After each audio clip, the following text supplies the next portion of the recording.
Hello and welcome back to the studio. It's been a while since I've posted a video. You see, my father passed away and I went home to Kentucky to visit family, and the funeral went well. Quite a few Amish that live nearby came to pay the respects to my dad.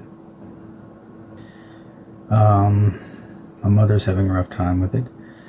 She's been wanting to talk a lot more, so I stayed a while and talked with her before coming back to North Carolina. And she wanted to share a story that she has shared before, and so I just felt like it was time for others to hear her story. She says, I was there when this event happened and I would like to be able to remember it, but I can't seem to remember it. So with all the news today, I thought it was just an appropriate time to share her story. So let's share her story.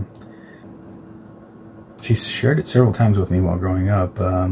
She's currently fighting cancer, and she wanted to tell me the story while I was there and again, and I sat by her bedside. I asked her to tell me the story, and she was happy to share it again. And I told her that maybe this time I would actually draw what she told me, the details of the story, if you will. She was happy to, and I quickly found paper and pencil and listened to her closely as she described this event that happened in Kentucky one night. We were, the year was 1977, and our family had just moved to Louisville, Kentucky, and we were driving from Louisville to visit family back home in our small town of Springfield, Kentucky. My dad was about 31 years old, driving his, I think it was a 70 gold Duster Plymouth, two-door, and I was age 10. I sat behind him in that car, and I think my mom was about 30, and my sister was about 4 or 5. My mom said that we were driving on 2-lane road, and probably about 50 miles an hour, when off to the left above some trees, a tree line, my mother said they saw a UFO, and it came over the top of their vehicle, and my dad had to slow down, or actually he did not have any control of the vehicle. The vehicle slowed down, and so that alarmed everyone in the car in the front seat. And my mother said my dad was alarmed. Of course, he's a very good mechanic and couldn't understand what was happening. Mom was very scared. My sister was very scared, and I was trying to see what they were all frightened by. Being in the back seat, it was hard to see. My dad never brought this story up, by the way. My dad would only nod or agree with Mom when she told the story, and she would look at him and say, "This is what happened, right?" And he would say, mm-hmm. So when the UAP or UFO went over the top of the car,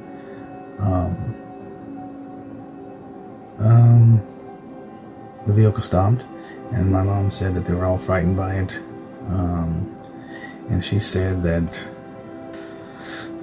she described it as a gray or silver color surface, a smaller dome on its top, and it had many small lights around it, and they flashed quickly, moving from the left to right, and they were alternating light colors of red or pink, yellow, and possibly blue, green, lavender color, she said. I asked her about the size, and she said bigger than a school bus,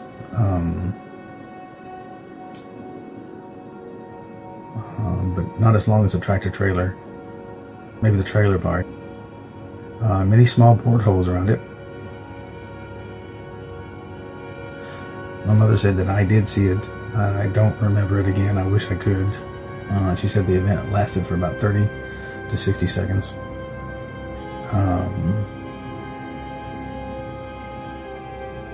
Before it sped off to the right and up into the sky at a very high rate of speed.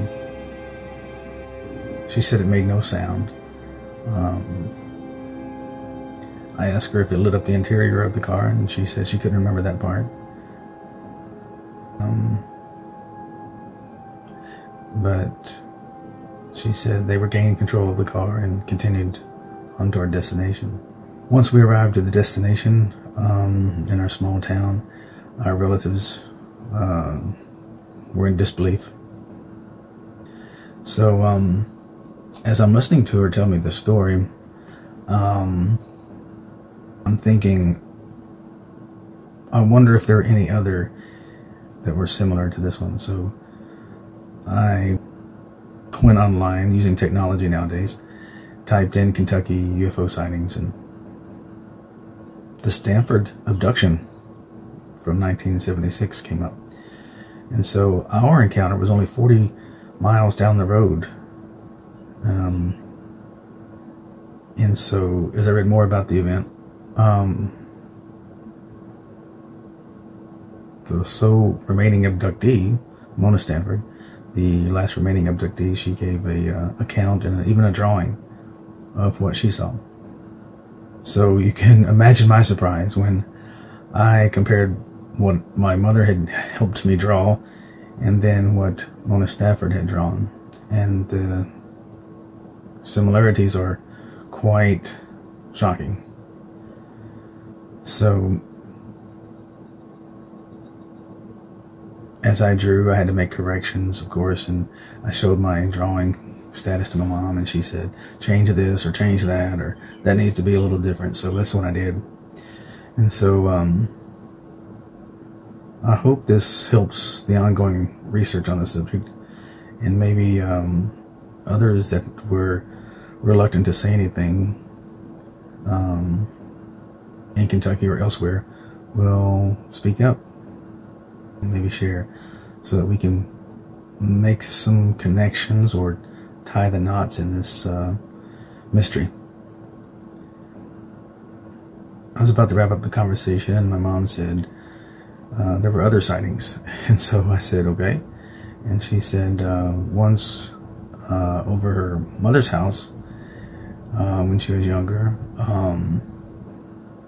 the dogs were barking, and people in the house ran outside, and they saw an object moving across the hillsides of Kentucky.